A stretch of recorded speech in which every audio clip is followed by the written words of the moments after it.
Cypermethrin हे red triangle मधलं कीटकनाशक आहे, म्हणजे अत्यंत विषारी गटातलं. मग ते साधारणतः जर 0.5 पर लिटर असेल तर ते 0.5 लिटरच गेलं पाहिजे. मग भेंडी पिकाचं क्रॉप निघण्यापूर्वी किती दिवस मारायला पाहिजे, म्हणजे तो जो प्रतीक्षा कालावधी असतो, म्हणजे फवारणी करण्याचा काळ ते पीक निघण्याचा काळ, हा जो मधला त्याला प्रतीक्षा कालावधी म्हणतात. तर ह्या प्रतीक्षा कालावधीलाच आपण प्री हार्वेस्ट इंटरवल असं म्हणतो. मग तो किती दिवसाचा आहे तर तो लेबल क्लेमवर दिलेला असतं. आपल्याला बिनविषारी किंवा विषमुक्त अन्न मिळणं हा आपला मूलभूत अधिकार आहे, तो घटनेने आपल्याला दिलेला आहे. आपल्याकडचा माल त्याच्यामध्ये जर रेसिड्यू असतील आणि ते जर आपण तिकडे पाठवले आणि ते जर तिकडे डिटेक्ट झाले तर त्याचे इन्शुरन्स असतात आणि त्याची ती कॉस्ट डॉलरमध्ये होते, म्हणजे आपल्यापेक्षा 10 पट किंमत जास्त असते डॉलरमध्ये किंवा युरोमध्ये असते. त्यामुळे ते परत आणणं सुद्धा परवडत नाही, त्यामुळे ते तिकडे फेकून द्यावं लागतं.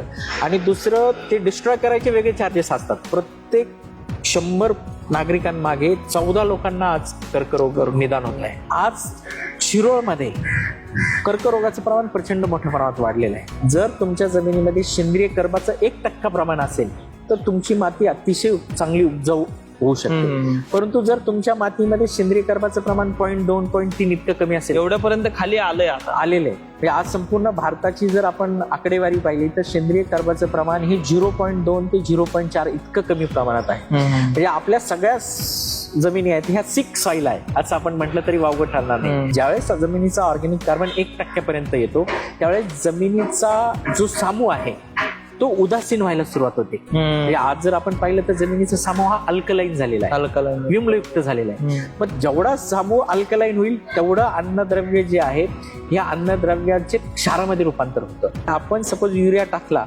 जमिनीचा जर सामू 7.9 आहे आणि युरिया टाकला तर 30 सेकंदामध्ये त्याचं रूपांतर क्षारामध्ये होतं. दिवसेंदिवस जगभरातील शेती पद्धती बदलत चालली. आता सध्याचं यांत्रिकीकरण, AI तंत्रज्ञान, डिजिटल तंत्रज्ञान या सगळ्या गोष्टी शेतीमध्ये हळूहळू इम्प्लिमेंट होत चाललाय. परंतु एक वर्ग असा आहे शेतकऱ्यांमधला की जो शाश्वत शेती किंवा ते आपण जुन्या पद्धतीनं म्हणतो की सेंद्रिय शेती या गोष्टीकडे वळताना दिसतोय. आणि साधारणतः कोरोनाच्या नंतर जर विचार केला तर अनेक शेतकरी जे आहेत जे की रासायनिक शेती करत होते त्यांचा ओढा सेंद्रिय शेतीकडं किंवा शाश्वततेकडं जाताना आपल्याला दिसतोय. पण मग हे काय आहे? शाश्वत शेती म्हणजे नेमकं काय? रेसिड्यू फ्री शेती म्हणजे नेमकं काय? विषमुक्त शेती, जे की आता ग्राहकांमध्ये किंवा शेतकऱ्यांमध्ये सुद्धा खूप एक आकर्षित करणारी एक शेती पद्धती झाली आहे, विषमुक्त शेती. तर मग रसायनं वापरून जे शेती करतात त्या अन्नामध्ये किती विष असतं, ह्या सगळ्या गोष्टी शेतकऱ्यांना माहिती आहेत का? किंवा शेतकरी याबद्दल कितपत सज्ञान आहेत किंवा त्यांना यामध्ये काय माहिती आहे, या संदर्भातील डिटेल माहिती किंवा या संदर्भातील चर्चा आपण आज विशेष पॉडकास्टच्या माध्यमातून करणार आहोत. आणि आज या संदर्भात बोलण्यासाठी आपल्या सोबत रोमिफ इंडिया म्हणजे रेसिड्यू फ्री आणि ऑर्गॅनिक मिशन इंडिया फेडरेशनचे अध्यक्ष प्रशांत नायकवाडे सर. सर नमस्कार, तुमचं लोकमत ॲव्हरेज या विशेष पॉडकास्टमध्ये स्वागत आहे. धन्यवाद सर. सर, आता आपण बघतो की कोरोनाच्या नंतर बऱ्यापैकी लोक हेल्थ कॉन्शियस झाले, म्हणजे आरोग्याकडे लक्ष द्यायला लागले. आणि अनेकांना हे लक्षात आलं की सगळं संपलं तरी शेती शेवटी संपणार. जग ज्यावेळेला सगळं संपेल त्याच्या शेवटी शेती असेल आणि त्यानंतर जर झालं तर जगाचा नाश होईल. पण शेती ही शाश्वत आहे आणि शेतीमध्ये अगदी खूप संधी आहेत हे लोकांना कोरोना नंतर समजायला लागलं. रेसिड्यू फ्री शेती एक सगळ्यात महत्वाची संकल्पना, त्यानंतर ती आधी होतीच अशी, पण त्यानंतर लोक याकडे जास्त लक्ष देऊ लागले सेंद्रिय. पण मला एक सांगा की सध्या ह्याच्या काही संकल्पना आहेत, अगदी शाश्वत शेती, नैसर्गिक शेती, विषमुक्त शेती, सेंद्रिय शेती, रेसिड्यू फ्री, यामध्ये नेमकं काय मूलभूत फरक आहेत? आणि शेतकऱ्यांमध्ये बऱ्याचदा असं होतं की मी सेंद्रिय शेती करतोय, मी रेसिड्यू फ्री करतोय, नेमकं काय करतोय? संभ्रमाचं वातावरण आहे. नेमकं याबद्दल तुमची काय निरीक्षण? मागच्या अनेक वर्षांपासून तुम्ही शेतकऱ्यांसोबत काम करताय, प्रमाणीकरणासाठी काम करताय, रेसिड्यू फ्री किंवा ऑर्गॅनिक फार्मिंगसाठी, तर काय एकंदरीत तुमचं निरीक्षण आहे? आता खरं आपण जर संज्ञा पाहिल्या तर याच्यामध्ये हे जे प्रकार आहे, म्हणजे सेंद्रिय शेती असेल, नैसर्गिक शेती असेल किंवा विषमुक्त शेती असेल किंवा नैसर्गिक शेतीमध्ये आता काही होमा फार्मिंग पण आहे, म्हणजे होम करायचा, किंवा बायोडायनॅमिक शेती पद्धती असेल. तर ह्या सगळ्या शेती पद्धती ज्या आहेत ह्या शाश्वत शेतीच्या एक प्रकार आहे. आता शाश्वत शेती म्हणजे काय? शाश्वत शेतीमध्ये ज्या शेतीमधली उपजाऊ क्षमता जी आहे ती शाश्वत राहील, उत्पादन आपल्याला शाश्वत, म्हणजे आपल्याला खात्रीला आहे की नाही, आपण जर 50,000 रुपये त्याच्यामध्ये खर्च केले तर 1.5 लाख रुपये आपल्याला उत्पादन मिळेल. ही शाश्वता, ही हमी ज्या शेती पद्धतीमध्ये आहे त्याला आपण शाश्वत शेती असं म्हणतो. आणि या शाश्वत शेतीमध्ये कुठले प्रकार येतात, तर मग प्रामुख्याने सेंद्रिय शेती येते. आज जी मी असं म्हणेल की आज संपूर्ण जगामध्ये जी वैज्ञानिक दृष्टिकोनातून सगळ्यात सफल शेती पद्धती कुठली असेल तर ती सेंद्रिय शेती आहे. बरं. ज्याला एक प्रकारचा वैज्ञानिक दृष्टिकोन आहे, सपोर्ट आहे. आज आता आपल्या भारत देशामध्ये नैसर्गिक शेतीचा प्रकार आलेला आहे. नैसर्गिक शेती पद्धती आहेत. खरं तर ह्या ज्या शेती पद्धती आहेत ह्या सगळ्याच शेती पद्धती ह्या एकतर आरोग्य, पर्यावरण आणि शेती जी आहे त्या सगळ्याच्या अनुषंगाने शाश्वत असल्या पाहिजे. बरोबर. म्हणजे कुठली शेती करताना आपण जो शेतमजूर त्याच्यामध्ये राबतोय किंवा आज आपण जर पाहिलं तर शेती आपण कशासाठी करतो तर ती आपलं मूलभूत गरज आहे. तर त्यामध्ये अन्न मिळतं. अन्न, वस्त्र, निवारा, आपण या 3 मूलभूत गरजांपैकी सगळ्यात महत्वाची गरज अन्न आहे. मग हे अन्न आपण घेताना ते विषारी नसावं. म्हणजे आपल्याला विषारी अन्न मिळणं, आपल्याला बिनविषारी किंवा विषमुक्त अन्न मिळणं हा आपला मूलभूत अधिकार आहे. तो घटनेने आपल्याला दिलेला आहे. ते मूलभूत अधिकारासाठी आपल्याला म्हणजे विषमुक्त अन्न असलं पाहिजे, हा त्यातला अट्टहास आहे. दुसरं, पर्यावरण चांगलं राहिलं पाहिजे. आणि तिसरं, जी शेती पद्धती करतोय ती आपली शाश्वत राहिली पाहिजे. म्हणजे आपल्या ताटामध्ये, म्हणजे आपण म्हणतो ना फार्म टू फोर्क, म्हणजे शेतातून पिकवलेलं अन्न ताटामध्ये ज्यावेळेस येतं ते विषमुक्त असलं पाहिजे. आणि मग त्यासाठी आज सेंद्रिय शेती असेल किंवा अवशेषमुक्त शेती याला फार प्रामुख्याने महत्व दिलं जातं. आता याच्यामध्ये जर आपण पाहिलं तर सेंद्रिय शेती आणि अवशेषमुक्त शेती ह्या वेगवेगळ्या गोष्टी आहेत. अवशेषमुक्त शेतीमध्ये तुम्हाला म्हणजे जे अत्याधुनिक तंत्रज्ञानाने निर्माण केलेले जे रासायनिक खतं आहेत, रासायनिक कीटकनाशक आहेत, रासायनिक बुरशीनाशक आहेत किंवा रासायनिक ग्रोथ हॉर्मोन्स आहेत, याचा वापर करता येतो. परंतु तो वापर किती असावा तर प्रत्येक म्हणजे प्रत्येक प्रॉडक्टचा लेबल क्लेम असतो. म्हणजे आज आपल्याकडे जर पाहिलं तर ऍक्ट आहे, जसं central insecticide board registration act आहे. त्यानंतर फर्टिलायझर कंट्रोल ऑर्डर आहे. तर ह्या ऍक्टने ज्यावेळेस ह्या खतांना म्हणजे त्याचं मॅन्युफॅक्चरिंग करायला किंवा त्याची विक्री करायला किंवा त्याचं इम्पोर्ट करायला ज्यावेळेस आपल्याला मान्यता दिलेली आहे, त्या मान्यतेमध्ये वेगवेगळ्या प्रकारच्या ट्रायल्स म्हणजे बायोएफिकसी ट्रायल्स आहेत. त्यानंतर त्याचं टॉक्झिकोलॉजी डाटा त्याचा घेतला जातो. आणि ह्या ज्या निविष्ठा आहेत त्या निविष्ठा पर्यावरण असेल, मानव असेल, प्राणी मात्र असेल तर यांना हानिकारक नको यासाठी त्या किती वापरायच्या, त्याची मानवासाठी किंवा पर्यावरणामधील इतर पशुपक्ष्यांसाठी सहनशीलता किती आहे हे सगळं चेक केलं जातं आणि मग त्याचा डोस दिला जातो. आपण पाहतो ना, बरोबर, सपोज आपल्याला सायपरमेथ्रिन वापरायचं आहे. आता सायपरमेथ्रिन हे रेड ट्रायंगल मधलं कीटकनाशक आहे, म्हणजे अत्यंत विषारी गटातलं. मग ते साधारणतः जर 0.5 पर लिटर असेल तर ते 0.5 लिटरच गेलं पाहिजे. जर ते 0.6 गेलं किंवा 0.10 गेलं, शेतकऱ्यांचं असं असतं ना की जर आपण जास्त टाकलं की रिझल्ट चांगला जास्त येतो. आता मी ज्या वेळेला शेतात फवारणी करायचं तर मी सुद्धा असंच करायचं, म्हणजे अगदी एक झाकण टाकायचंय तर आपण 1.5 टाकूया, चांगला रिझल्ट मिळेल. त्यामध्ये आता हा काय प्रॉब्लेम झालेला आहे, हा खरं तर आपण जर पाहिलं तर ह्या सगळ्या कारणामुळे म्हणजे हा जो ढोबळपणा आहे ना किंवा हा मुगमपणा आहे की नाही आपल्याला जास्त टाकलं तर जास्त आपल्याला त्याचं रिझल्ट चांगला येतील, ह्या चुकीच्या गोष्टींमुळेच आपलं आज जे पाहतोय की जे रिसिड्यू आपल्याला सापडत आहेत वातावरणामध्ये, आपल्या अन्नामध्ये, पाण्यामध्ये आणि एकंदरीत सगळ्या जीवसृष्टीमध्ये, म्हणजे जी बायोडायव्हर्सिटी आहे, जैवविविधता, त्या सगळ्या जैवविविधतेमध्ये हे जे अंश आहेत ते आता आपण पेरत चाललेलं आहे. या त्याचं अतिशय सोपं चांगलं उदाहरण तुम्हाला सांगतो. आता तुम्ही जर समुद्र किनारे फिरायला गेलात तर तुम्हाला काही मासे मरून पडलेले दिसतात. हो, अगदी. आता इंद्रायणी नदीमध्ये आपण ज्या पुण्यात बसलोय ते इंद्रायणी नदीमध्ये अगदी माशाचा थर लागतो. मी स्वतः ते बघितल्यात.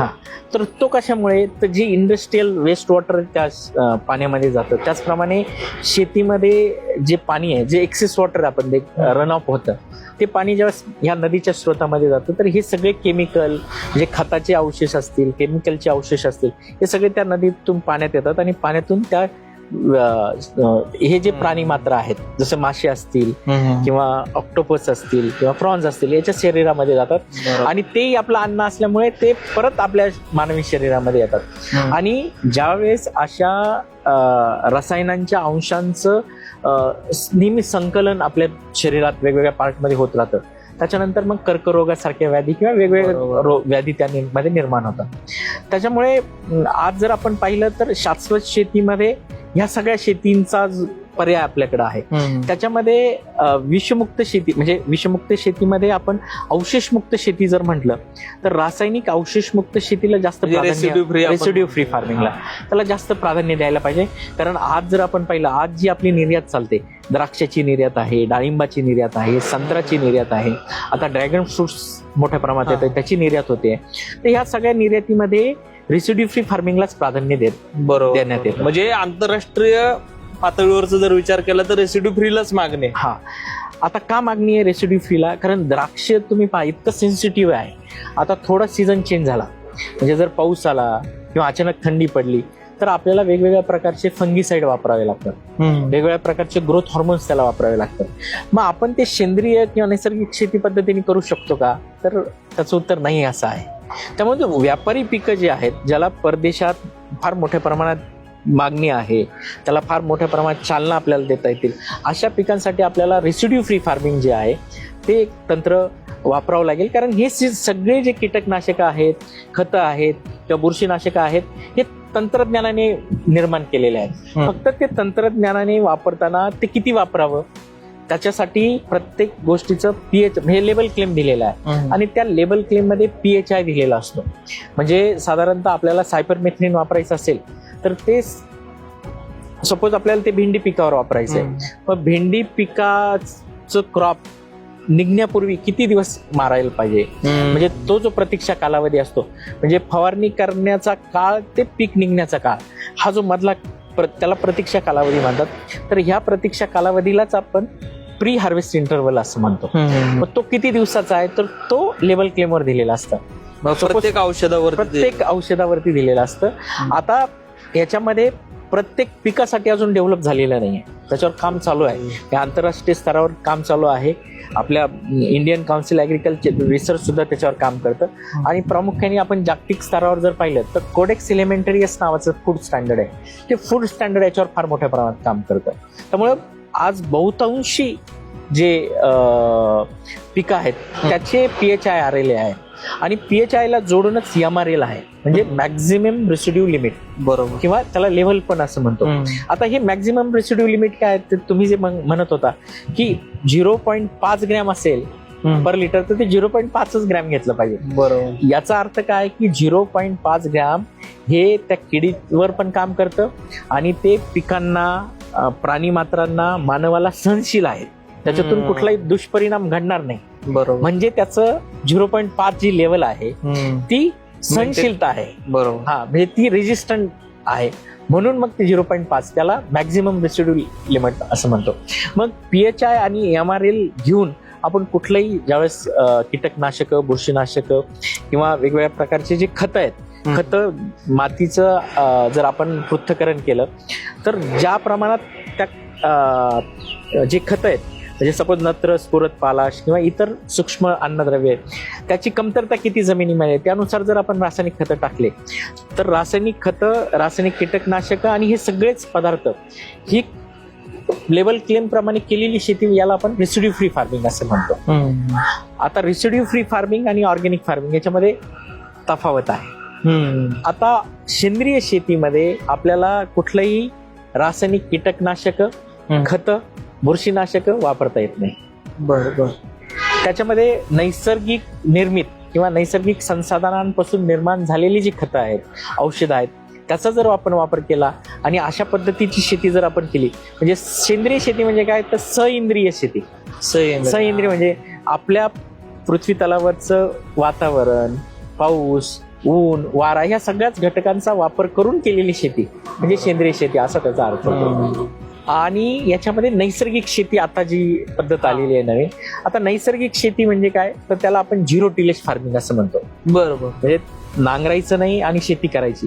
तर आता झालंय काय तर मासानोबु फुकुओका नावाचे एक जपानीज शास्त्रज्ञ होते, त्यांनी ह्या शेती पद्धतीचा शोध सुरुवातीला लावला. ते मायक्रोबायोलॉजिस्ट होते, सूक्ष्मजीवांचा फार मोठ्या प्रमाणात त्यांचा अभ्यास होता.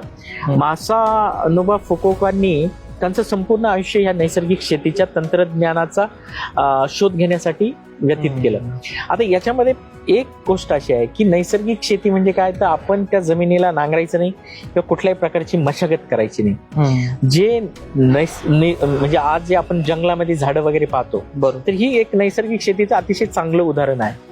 परंतु नैसर्गिक शेती ज्यावेळेस आपण आपल्या हंगामी पिकांसाठी वापरायला घेतो किंवा आपल्या व्यापारी पिकांना करायला घेतो, तर त्यावेळेस आपल्याला फार लिमिटेशन्स आहेत, मर्यादा आहेत. वातावरण चेंज होतंय, मध्येच जास्त पाऊस पडतो, मध्येच जास्त थंडी पडते, ऊन आता तुम्ही जर पाहिलं तर 45-46 डिग्री सेल्सिअस पर्यंत जातं.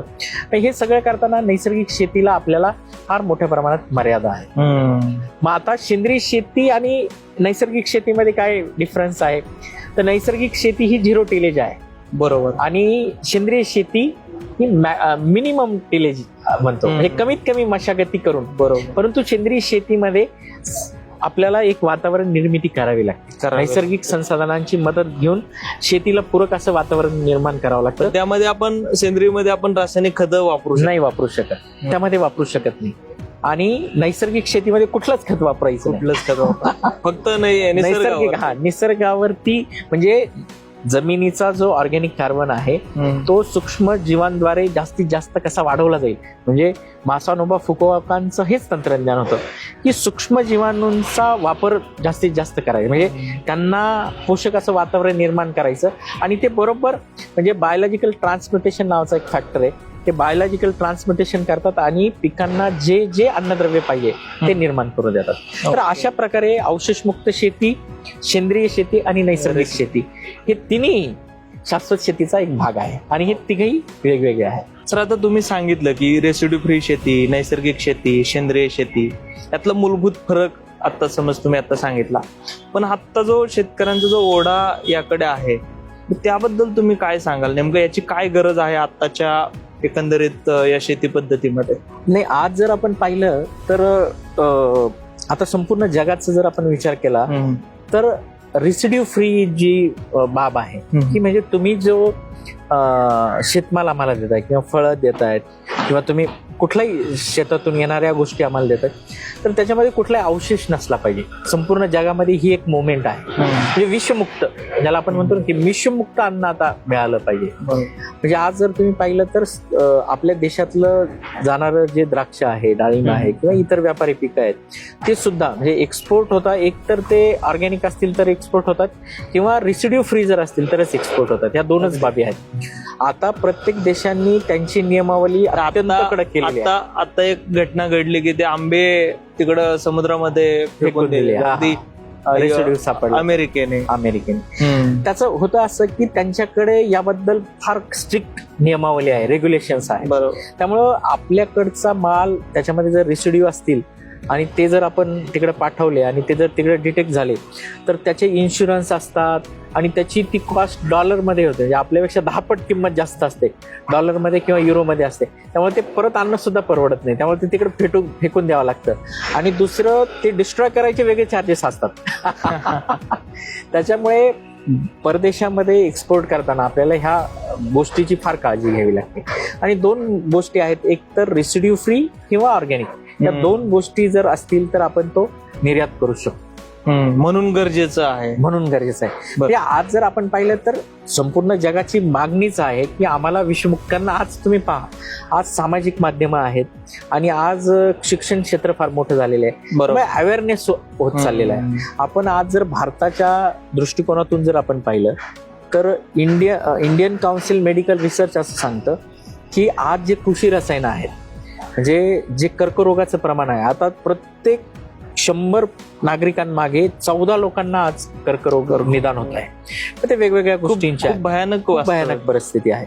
मग याच्यामध्ये तुम्हाला अन्ननलिकेचा कर्करोग असेल, महिलांमध्ये गर्भाशयाचा कर्करोग असेल, किंवा लहान आतड्याचे कर्करोग असतील, स्वादुपिंडाचे कर्करोग असतील, याचं वेगवेगळं प्रमाण आता होत चाललेलं आहे.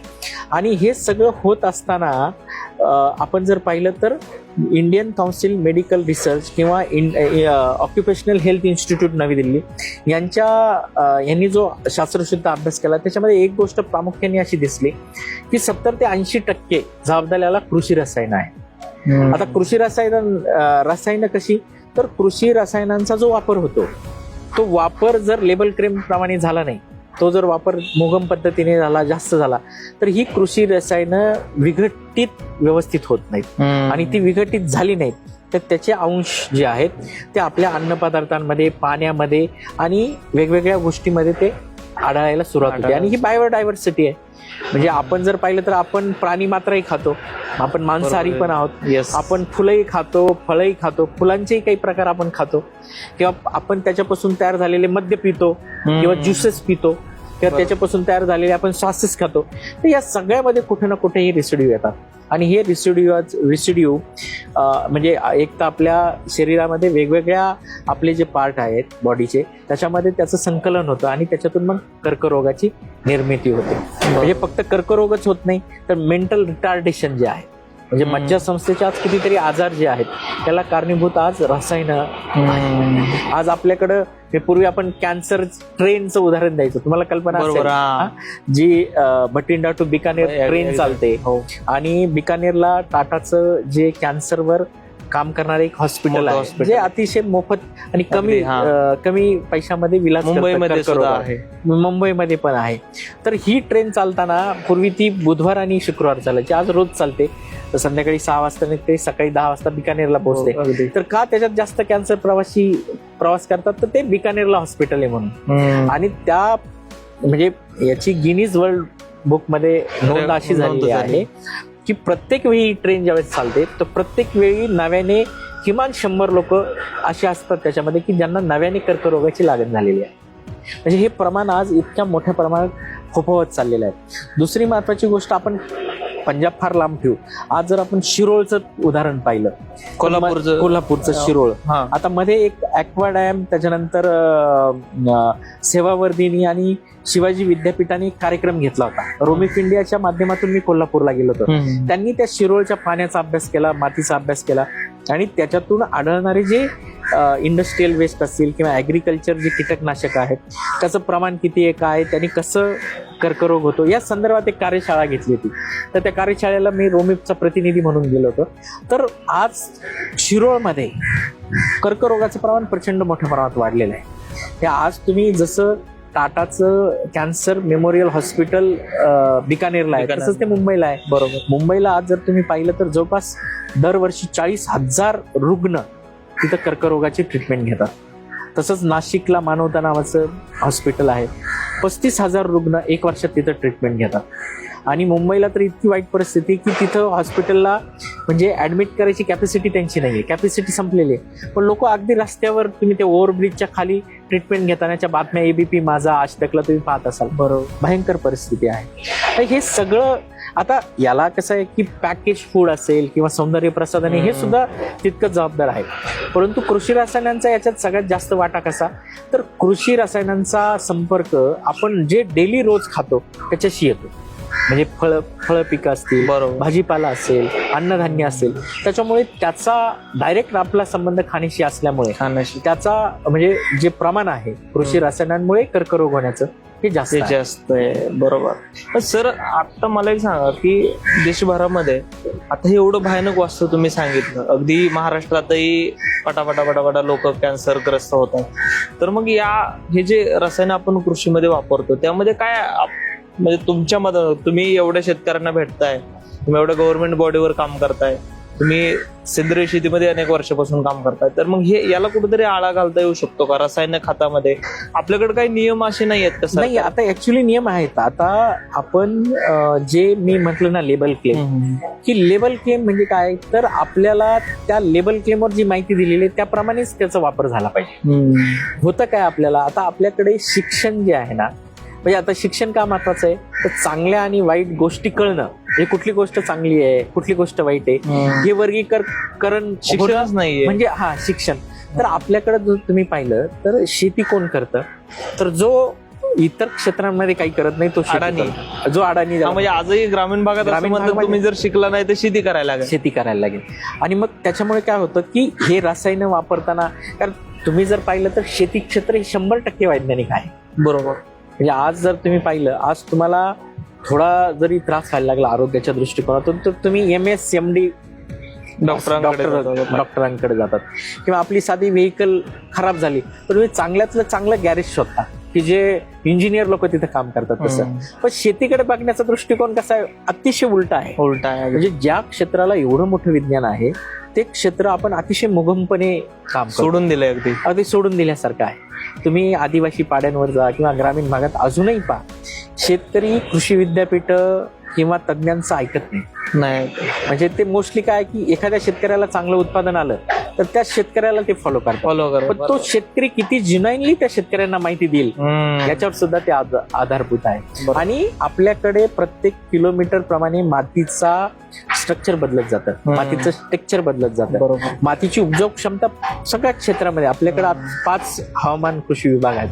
तर ह्या 5ही विभागामध्ये वेगवेगळ्या प्रकारची माती आहे. त्याच्यामध्ये असणारा सेंद्रिय कर्ब, त्याच्यामध्ये उपलब्ध असणारे NPK, त्याच्यामध्ये उपलब्ध असणारं सोडियम म्हणजे सोडियमचं प्रमाण किंवा क्लोरीनचं प्रमाण किंवा इतर जे सूक्ष्म अन्नद्रव्य त्याचं प्रमाण, हे सगळं वेगवेगळं आहे. त्याच्यामुळे आपण जे स्थानिक कृषी विद्यापीठं आहेत, कृषी महाविद्यालय आहेत, कृषी विज्ञान केंद्र आहे, यांची माहिती घेतली पाहिजे किंवा यांच्याकडून शास्त्रशुद्ध माहिती घेऊन ती शेती केली पाहिजे. पण आज किती ठिकाणी केली जाते तर ती होत नाही. त्याच्यामुळे खरं हा प्रॉब्लेम म्हणजे माझं स्वतःच प्रामाणिक मत आहे, प्रांजळ मत आहे की शेती करणं पूर्वीसारखं राहिलेलं नाही. हे 100% विज्ञान आहे आणि वैज्ञानिक असल्यामुळे ते वैज्ञानिक स्वरूपाने म्हणजे तांत्रिक दृष्टिकोनातूनच ते केलं पाहिजे. बरोबर, तरच त्याला यश मिळेल. आणि आज तुम्ही पहा, शेती कोणाची सक्सेस आहे, जे तरुण आज IT क्षेत्रातले, इंजिनिअरिंग क्षेत्रातले, आज कृषी पदवीधर जे शिकलेले आहेत आणि जे शेतीमध्ये चांगले काम करतात, ते तरुण आज फार मोठ्या प्रमाणात चांगली शेती करतायत. बातम्या तसंच येतात की नोकरी सोडून शेती केल्याने सक्सेस. आज विलास शिंदे हे एमटेक इन ऍग्रिकल्चर आहेत. बरोबर. आणि आज विलास शिंदेनी किती मोठं काम केलेलं आहे सह्याद्रीच्या माध्यमातून, किती शेतकऱ्यांना. तर ते काय, ते सगळं तंत्र शुद्ध आहे. आज तुम्ही म्हणजे रेसिड्यू फ्री, आमच्या रोमिफ इंडिया मधला रेसिड्यू फ्री शब्द हा विलास शिंदे साहेबांमुळेच आलेला आहे. ते माझे अतिशय चांगले मित्र आहेत, मार्गदर्शक आहेत, मेंटर आहेत. पण म्हणजे शिक्षणाचा शेती क्षेत्रावर 100% इम्पॅक्ट होतो. बरोबर. तो होण्यासाठी म्हणजे अवेअरनेस क्रिएट करण्यासाठी ज्या यंत्रणा शासकीय यंत्रणेवर खापर फोडून चालणार नाही, कारण त्यांना मर्यादा आहे. मर्यादा आहेत. शेतकऱ्यांनी पण स्वतः शिकलं पाहिजे. शेतकऱ्यांची स्वतःची एक जबाबदारी आहे. मोबाईल आज प्रत्येक शेतकऱ्याकडे आहे. अगदी किती शेतकरी आज शेतीविषयी माहिती मोबाईलवर घेतात, खूप कमी. त्याचा वापर खरं म्हणजे आपल्याकडे तंत्रज्ञान आहे, परंतु त्याचा वापर करायचा कसा, योग्य पद्धतीने त्याचा वापर कसा करायचा हे लोकांना माहिती होत नाही. आणि त्यासाठी खरं आता काम करण्याची गरज आहे. बरोबर सर. आता तुम्ही सांगितलं की रासायनिक म्हणजे रासायनिक कडे लोकांनी आता वळायला नाही पाहिजे, तर रेसिड्यू फ्री किंवा सेंद्रिय याकडे, नैसर्गिक याकडे वळायला पाहिजे. आणि जगभरात या रेसिड्यू फ्री अन्नाला मागणी सुद्धा तेवढीच आहे. आता शेतकऱ्यांनी जर ही जर पद्धत अवलंबायची असेल, रेसिड्यू फ्री शेती करायची, मला सेंद्रिय करायची, तर काय टप्पे आहेत साधारणतः, कशी सुरुवात केली पाहिजे, काय तुम्ही सांगाल? तर सगळ्यात महत्वाची सुरुवात जी आहे ती मातीपासून करायला पाहिजे. मातीमध्ये जो सेंद्रिय कर्ब नावाचा जो घटक आहे, हा सेंद्रिय कर्ब हा अतिशय महत्वाचा आहे. म्हणजे आपण शेतीचा आत्मा काय तर सेंद्रिय कर्ब हा आत्मा आहे. जर तुमच्या जमिनीमध्ये सेंद्रिय कर्बाचं 1% प्रमाण असेल तर तुमची माती अतिशय चांगली उपजाऊ होऊ शकते. परंतु जर तुमच्या मातीमध्ये सेंद्रिय कर्बाचं प्रमाण 0.2, 0.3 इतकं कमी असेल, एवढ्यापर्यंत खाली आलेलं आहे. म्हणजे आज संपूर्ण भारताची जर आपण आकडेवारी पाहिली तर सेंद्रिय कर्बाचं प्रमाण हे 0.2 ते 0.4 इतकं कमी प्रमाणात आहे. म्हणजे आपल्या सगळ्या जमिनी आहेत ह्या सिक सॉइल आहे असं आपण म्हटलं तरी वावगं ठरणार नाही. मग आपल्याला सेंद्रिय कर्ब वाढवायचं असेल तर काय करावं लागेल, तर आपल्याला जास्तीत जास्त सेंद्रिय पदार्थांचा वापर करावा लागेल. जास्तीत जास्त जे नैसर्गिक संसाधन आहे त्याचा वापर करावा लागेल. मित्र किडींचा आपल्याला मदत घेऊन आपल्याला आंतरपीक पद्धतीने, मिश्र पीक पद्धतीने, पट्टाफेर पद्धतीने आपण पिकं घ्यावी लागतील. आपल्याला मोनोक्रॉपिंग घेता कामा नये. आपल्याला जैवविविधता जशी जपता येईल, जशी पर्यावरणात आहे तशी पीक विविधता ही शेतात आपल्याला आणावी लागेल, तर आपला सेंद्रिय कर्ब वाढेल. आणि सेंद्रिय कर्ब किती आहे तर 0.1 ते 0.1 ते 5% सेंद्रिय कर्ब असतो. तर आपल्याकडे भौगोलिक वातावरणामुळे त्याचं प्रमाण कमी आहे. कारण आपल्याकडे जर तुम्ही पाहिलं तर 8 महिने जमीन सताळ सूर्यप्रकाशाला उघडे असते, बरोबर. 4 महिने फक्त आपल्याकडे पाऊस पडतो. त्यामुळे होतं काय की पृथ्वीवरचा ऑक्सिजन आणि मोठ्या प्रमाणात सूर्यप्रकाश याच्यामुळे त्याचं ऑक्सिडेशन होतं ऑर्गॅनिक कार्बनचं, सेंद्रिय कार्बनचं, म्हणजे तो जळतो थोडक्यात. तर मग त्यासाठी आपल्याकडे मल्चिंग पद्धती असल्या पाहिजे. आपले माती जी आहे ती झाकून ठेवणं फार गरजेचं आहे. आणि हे सगळ्या जर प्रॅक्टिसेस आपण केल्या, म्हणजे सेंद्रिय पद्धतीमध्ये ह्या सगळ्या प्रॅक्टिसेस, म्हणजे सेंद्रिय प्रमाणीकरणाचा जर तुम्ही कार्यक्रम पाहिला तर हा 3 वर्षाचा आहे. तर तो का 3 वर्षाचा आहे, तो याच्यासाठीच आहे. जर तुम्ही पीकविविधता व्यवस्थित केली, तुमच्या बांधावरच्या निविष्ठा म्हणजे कंपोस्ट असेल, शेणखत असेल, गांडूळ असेल, जीवामृत असेल, याचा नियमित तुमच्या शेतामध्ये वापर केला तर 3 वर्षानंतर तुमचा ऑर्गॅनिक कार्बन जो 0.2 0.3 आहे तो 1% पर्यंत गेलेला आपल्याला दिसतो. आणि ज्यावेळेस जमिनीचा ऑर्गॅनिक कार्बन 1% पर्यंत येतो त्यावेळेस जमिनीचा जो सामू आहे तो उदासीन व्हायला सुरुवात होते. म्हणजे आज जर आपण पाहिलं तर जमिनीचा सामू हा अल्कलाईन झालेला आहे, विम्लयुक्त झालेला आहे. मग जेवढा सामू अल्कलाईन होईल तेवढं अन्नद्रव्य जे आहेत या अन्नद्रव्याचे क्षारामध्ये रूपांतर होतं. हे अति साधं उदाहरण तुम्हाला सांगतो. जर जमिनीचा सामू हा 7.1 असेल आणि तुम्ही जर अन्नद्रव्य त्याला दिलं, मग ते कुठले असू द्या, रासायनिक असू द्या, सेंद्रिय असू द्या, तर 10% अन्नद्रव्य जे आहेत ते पिकाला घेता येत नाही, त्याचं रूपांतर क्षारांमध्ये होतं. 7.5 असेल तर जवळपास 25% म्हणजे 15 ते 20% अन्नद्रव्याचं रूपांतर हे क्षारांमध्ये होतं. आणि जर तो 8 पर्यंत गेला तर जवळपास 35 ते 40% रूपांतर क्षारांमध्ये होतं. आणि 8च्या पुढे गेलं तर 65 ते 70% अन्नद्रव्य क्षारांमध्ये रूपांतर होतं, ते पिकांना घेता येत नाही. आणि पाठीमागं सर मी एक जे ॲग्रोनॉमिस्ट आहेत त्यांच्यासोबत पॉडकास्ट केला. त्यांचं असं म्हणणं आहे की मराठवाड्यातल्या काही भागातल्या आम्ही पाण्याचं आणि मातीचं टेस्टिंग केलं तर त्यांचा जवळपास 9% पर्यंत हे गेलेलं आहे, पीएच गेलेला आहे. म्हणजे अगदी किती खराब झालेल्या आहे जमिनी पूर्ण. म्हणजे 9% पीएच म्हणजे त्या अतिशय खारवटलेल्या याच्यामध्ये काहीच उगणार नाही. आणि होतं काय, ह्याचा मूळ कसं सेंद्रिय कार्बन मी तुम्हाला सांगतो. जमिनींना उपजाऊ क्षमता जमिनींची कशामुळे वाढते तर ऑर्गॅनिक कार्बन वाढल्यामुळे. पण ती का वाढते, जर ऑर्गॅनिक कार्बन 1% पर्यंत गेला तर विम्लयुक्त जी जमीन आहे तिचा जो सामू आहे हा उदासीन होण्याकडे जातो. म्हणजे किमान 7.5 7.2 7.3. आणि सामू जेवढा उदासीन होत जातो तेवढं अन्नद्रव्य धरून ठेवण्याची क्षमता जमिनीची वाढते. आणि अन्नद्रव्य धरून ठेवण्याची क्षमता जमिनीची वाढली की ते अन्नद्रव्य पिकांना अतिशय सरळ मार्गाने जमिनीला देता येतं. परंतु आपल्याकडे आता काय, आपण सपोज युरिया टाकला, जमिनीचा जर सामू 7.9 आहे आणि युरिया टाकला तर 30 सेकंदामध्ये त्याचं रूपांतर क्षारामध्ये होतं. बरं, म्हणजे 30 सेकंदामध्ये. हा, तर 30 सेकंदामध्ये मुळाच्या कक्षेमध्ये हे जर आलं नाही तर ते क्षार होणार आणि ते पिकाला घेता येणार नाही, अशी परिस्थिती आपल्याकडे होती. म्हणून अन्नद्रव्य धरून ठेवण्याची क्षमता, ज्याला कॅटायन एक्सचेंज कॅपॅसिटी म्हणतो, ती जर आपल्याला वाढवायची असेल तर ऑर्गॅनिक कार्बन आपल्याला वाढवावं लागेल. आणि ऑर्गॅनिक कार्बन जर आपल्याला वाढवायचं असेल तर आपल्याला सेंद्रिय खतांचा वापर जमिनीमध्ये जास्त करावा लागेल. मग त्याच्यामध्ये तुम्ही जे मिश्र पिकं आहेत किंवा हिरवळीचे पिकं आहेत, धानचा आहे, मूग आहे, चवळे, याचा सुद्धा वापर तुम्ही करायला पाहिजे शेती. म्हणजे जे प्राणी मात्रा आता आपल्याकडे गाय, मांजर, बैल हे मारतात, तर हे इकडं तिकडं न टाकता जर तुम्ही जमिनीमध्ये पुरलं तर पुढं शेकडो वर्ष त्याच्यातलं अन्नद्रव्य, त्यातले मिनरल्स, विटॅमिन्स आणि त्याच्यातून जे जीवाणूंना खाद्य आहे ते मोठ्या प्रमाणातून त्या जीवाश्मातून त्यांना उपलब्ध होणार आहे. त्याचप्रमाणे एखाद्या पिकाला आपल्याला उत्पादन मिळालं नाही, म्हणजे टोमॅटो आहे, गाजर आहे, त्याला आपल्याला उत्पादन मिळालं नाही किंवा मार्केट रेट त्याचा नाहीये, तर ते तुम्ही उपटू नका, जाळू नका, फेकू नका, ते तुम्ही जमिनीत गाडा. त्याच्यातून मिळणारं जे अन्नद्रव्य आहे हे 16 प्रकारचं अन्नद्रव्य त्या पिकामध्ये असतं आणि ते 16 प्रकारचं अन्नद्रव्य रिस्टोर होतं आणि त्याच्यातून ऑर्गॅनिक कार्बनची निर्मिती सुद्धा मोठ्या प्रमाणात होते. कारण जीवाश्म हे काय आहे तर जीवाश्म हे सूक्ष्म जीवाणूंचं अन्न आहे.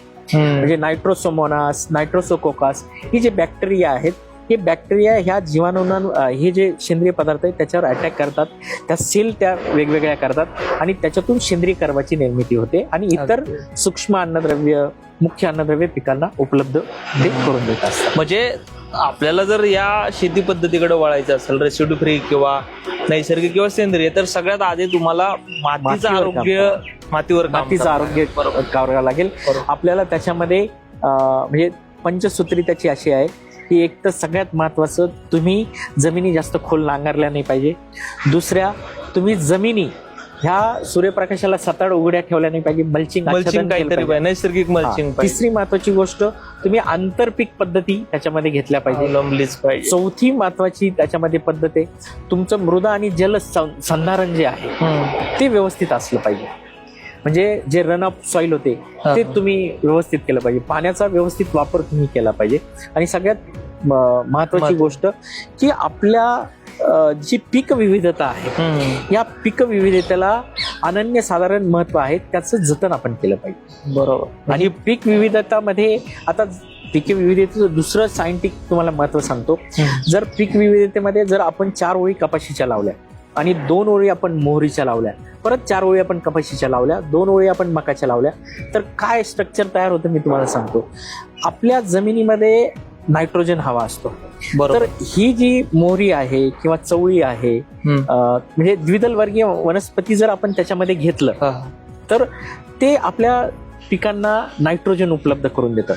द्विदल वर्गीय वनस्पती, कारण त्यांच्या मुळांवर रायझोबियम नावाचा जीवाणू हे गाठी करतात आणि त्याच्यामध्ये नायट्रोजन ते स्थिर करतात. दुसरी महत्वाची गोष्ट, जर तुम्ही मोहरी घेतली तर मोहरीला पिवळी कलरची फुलं येतात. बरोबर. आणि ही फुलं जी आहे, ही मोहरी आंबेलीफिरी वर्गातलं पीक आहे. ती ही पिवळी फुलं नैसर्गिक जे आपले मित्र किडे त्यांना अट्रॅक्ट करते. आता जर तुम्ही पाहिलं, चवळीवर क्रायसोपा कार्निया मोठ्या प्रमाणात येतो. मका जर घेतलं तर लेडी बर्ड बिटल जो आहे, लाल ढालकिला, तो येतो. आता क्रायसोपा कार्निया हा जवळपास 800-850 मावेचे अंडे एका वेळी फस्त करतो. मला रासायनिक मारायची गरज नाही. आपण जर मका घेतलं तर मकावर जे रस शोषक किडे आहेत, म्हणजे ऍफिड असेल, जॅसिड, म्हणजे मावा, तुडतुडे, फुलकिडे, यांची छोटी छोटी किडे, म्हणजे 40 ते 50 किडे एका वेळी हा लेडी बर्ड बिटल खाऊन टाकतो. म्हणजे आपल्याला रासायनिक मारायची म्हणजे एकमेकांना पूरक वनस्पती. पूर्वी जे इकॉनॉमिक थ्रेशोल्ड लिमिट जे होतं, म्हणजे नुकसानीची आर्थिक पातळी, ही नुकसानीची आर्थिक पातळीचा अभ्यास जर आपल्याला करायचा असेल तर आपल्याला मित्र किडींचा समावेश त्याच्यामध्ये करावा लागेल. आणि दुसरं, जे द्विदल वर्गीय वनस्पती किंवा ज्यांना शेंगा येतात, शेंगवर्गीय पिकांचं जर आपण आंतरभाव मिश्र पीक म्हणून केला तर नायट्रोजनचं फिक्सेशन होतं आणि मोठ्या प्रमाणात आपल्याला जे अन्नद्रव्य आपल्याला खतांच्या माध्यमातून द्यायचं ते त्यांना नैसर्गिक पद्धतीने उपलब्ध. बरोबर. सर, आता ही जी तुम्ही पंचसूत्री सांगितली की शेतकऱ्यांनी पंचसूत्री अवलंबली पाहिजे, सगळ्यात महत्वाचा मुद्दा आपल्या मातीचा आहे. मातीचं आरोग्य जपलं तर तुमचं प्रोडक्शन जे येणार आहे ते चांगलंच येणार आहे शेवटी. तर मला एक सांगा, ही जगातली जी मागणी आहे रेसिड्यू फ्री अन्नाची, किंवा सध्याचं आपले इंडियन फार्मिंग किंवा फार्मिंग इंडस्ट्रीमध्ये जे काय शेती होतीये, जे काय खतं आपण वापरतोय, तर हे सगळं बघता रेसिड्यू फ्री किंवा ऑर्गॅनिक या सगळ्या शेती पद्धतीचं काय भविष्य असेल, काय तुम्हाला वाटतं? आज जर आपण पाहिलं तर जगामध्ये तर विषमुक्त अन्नाला मागणी आहे. म्हणजे तुम्ही आयदर सेंद्रिय करा किंवा रेसिड्यू फ्री करा. मी सांगताना तुम्हाला असं सांगेल, जर तुम्हाला व्यापारी पिकं करायची असतील, ज्याला व्यापारी महत्व आहे, तर अशा पिकांना तुम्ही रेसिड्यू म्हणजे अवशेषमुक्त शेती पद्धतीचा वापर करा. कारण द्राक्षासारख्या पिकाला आपण सेंद्रिय पद्धतीमध्ये जाऊ शकत नाही. परंतु जे हंगामी पिकं आहेत किंवा जे कोरडवाहू पिकं आहेत, म्हणजे जसं आपल्या गळीत धान्य आहे, तृणधान्य आहे, तर याला तुम्ही सेंद्रिय पद्धतीचा वापर करा. याच्यातून तुम्हाला अतिशय चांगल्या पद्धतीचं उत्पादन देखील येईल. पण व्यापारी पिकांना तुम्हाला अवशेषमुक्त शेतीचा वापर करा. आणि एकंदरीतच शाश्वत शेतीच्या वाटा जर आपण पाहिल्या तर मी असं म्हणेल की रेसिड्यू फ्री फार्मिंग ही पहिली पायरी आहे शाश्वत शेतीची. म्हणजे रसायनांचा कमीत कमी वापर म्हणजे किंवा मर्यादित वापर हा करायला शिकलं पाहिजे. आणि त्याच्यानंतरची पुढची पायरी ही सेंद्रिय शेती. म्हणजे आधी, म्हणजे विलास शिंदे साहेब नेहमी सांगत असतात की आधी आपण पहिलीत गेलं पाहिजे, नंतर आपण 10वीत गेलं पाहिजे. पहिली ही अवशेषमुक्त शेती आहे आणि 10वी ही सेंद्रिय शेती आहे. बरोबर. पूर्णपणे रसायनाचा वापर न करणे हे खूप पुढची पायरी आहे. आज आपल्या भारतीय परिस्थितीनुसार आता पूर्वांचलचे राज्य जर आपण सोडले तर आपल्याकडे, म्हणजे आज पश्चिम महाराष्ट्रात आपण आहोत, तर आज मला सांगा किती शेतकरी सेंद्रिय शेती करतात? लिमिटेशन्स आहेत. त्यांचा दोष नाहीये, आपल्याकडे लिमिटेशन्स आहेत. वातावरण, भौगोलिक परिस्थिती या सगळ्याचा विचार जर आपण केला तर आधी आपण अवशेषमुक्त शेतीच्या वाटा पारखल्या पाहिजेत, नंतर आपण हळूहळू सेंद्रिय शेतीकडे गेलं पाहिजे. बरोबर. एकदा आपण अवशेषमुक्त शेतीला सुरुवात केली आणि आपण हळूहळू ऑर्गॅनिक कार्बन रिस्टोर करत गेलो, ज्यावेळेस आपला ऑर्गॅनिक कार्बन एक किंवा त्याच्यापेक्षा जास्त पुढे जाईल, त्यावेळेस आपण निश्चितच सेंद्रिय शेती करायला हरकत नाही. कारण ऑर्गॅनिक कार्बन ज्यावेळेस आपला 1% जाईल त्यावेळेस बायोलॉजिकल ट्रान्सम्युटेशन होईल आणि सगळ्या प्रकारचे जे अन्नद्रव्य पिकाला पाहिजे म्हणजे संतुलित मात्रात, ते संतुलित मात्रेमध्ये पिकाला मिळतील. बरोबर. आज अन्नद्रव्य कमी संतुलित मात्रामध्ये न मिळाल्यामुळे पिकांवर रोग आणि किडींचं प्रमाण जास्त येतं. म्हणजे आज जर आपल्याला फॉस्फरस मिळाला नाही तर आपल्या पिकांवर केवडा येतो, म्हणजे ज्याला आपण डाउनी मिल्ड्यू म्हणतो. आज जर आपल्या पिकांना पोटॅशियम मिळालं नाही तर पावडरी मिल्ड्यू येतो. आज जर पिकांना सल्फर मिळालं नाही तर त्याच्यामध्ये रेड माइट्स पिकावर येतो. आज जर आपल्या पिकांच्या पानांच्या कडा जर लाल झाल्या तर त्याचा अर्थ काय, तर नायट्रोजनचं प्रमाण जास्त झालंय. म्हणजे डायग्नोस्टिक इफेक्ट जे आहे, म्हणजे अन्नद्रव्य संतुलित मात्रामध्ये गेलं पाहिजे ते गेलं पाहिजे आणि त्यासाठी ऑर्गॅनिक कार्बन 1% किमान पाहिजे. आणि ऑर्गॅनिक कार्बन 1% आला तर जमिनीचा सामू हा उदासीन होतो आणि जमिनीचा सामू उदासीन झाला तर कॅटायनेक्शन कॅपॅसिटी वाढते, म्हणजे जमिनीत अन्नद्रव्य धरून ठेवण्याची क्षमता वाढते. आणि एकदा अन्नद्रव्य धरून ठेवण्याची क्षमता जमिनीची वाढली की आपण जे खतं टाकू ते पिकाला लागू होतं. हा एकमेकांशी कनेक्टेड सायकल आहे. म्हणून आपण माती जी आहे, मातीला सर्वप्रथम प्राधान्य दिलं पाहिजे आणि मातीला प्राधान्य दिल्यानंतर ह्या सगळ्या गोष्टी आपल्या घडणार आहेत. आणि आज जग आपण जर पाहिलं तर हे सगळं जग विषमुक्त अन्नाकडे वाढ घेते. म्हणून प्राधान्य आधी अवशेषमुक्त शेतीला, नंतर सेंद्रिय शेतीला, मग नंतर मी म्हणेल नैसर्गिक शेतीला. बरोबर. अगदी खरं तर खूप मोठा विषय आहे आणि खरं तर ही काळाची गरज सुद्धा आहे. म्हणजे अगदी आता जे आपण खातोय त्यामध्ये किती प्रमाणात विष आहे हे आता आपण सांगू शकत नाही. आणि नैसर्गिक शेती हा खूप, आता तुम्ही सांगितल्याप्रमाणे खूप लांबचा टप्पा आहे. सुरुवात शेतकऱ्यांनी रेसिड्यू फ्री फार्मिंग किंवा रासायनिक अवशेषमुक्त शेती पद्धतीपासून केली पाहिजे आणि हा प्रत्येक शेतकऱ्यांना जमण्यासारखा विषय असं मला वाटतं. सहज आहे, कारण आज आपल्याकडे सगळ्या निविष्ट आहे, फक्त आपल्याला लेबल क्लेम पाहिजे.